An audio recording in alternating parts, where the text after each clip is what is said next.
বাড়ি নির্মাণ সম্পর্কিত আপনার প্রশ্নগুলি আমাদের বিশেষজ্ঞদের পরামর্শের জন্য কমেন্ট বক্সে জিজ্ঞাসা করুন এবং বাড়ি নির্মাণের সঙ্গে জড়িত আপডেটের জন্য আমাদের চ্যানেলটি সাবস্ক্রাইব করুন এবং বেল আইকনে ক্লিক করুন।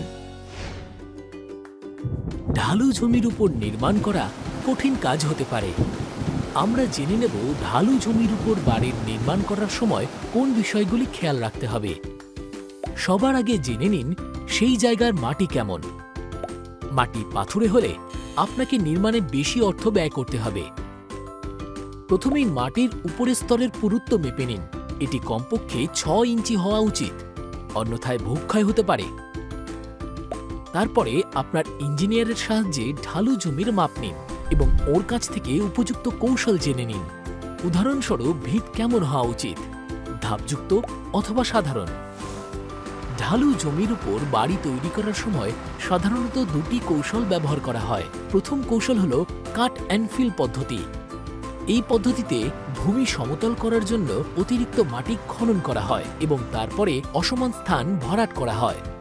এবং দ্বিতীয় কৌশল হল স্টিলস পদ্ধতি।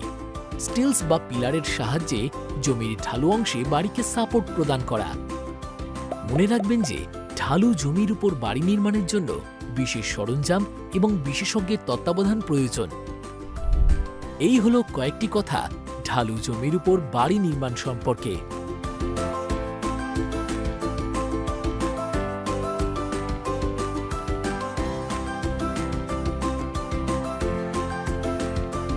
যদি আপনার কাছে এই সম্বন্ধে কোনো কিছু জিজ্ঞাসা থাকে তাহলে আমাদের নিচে দেওয়া কমেন্ট সেকশনে লিখুন।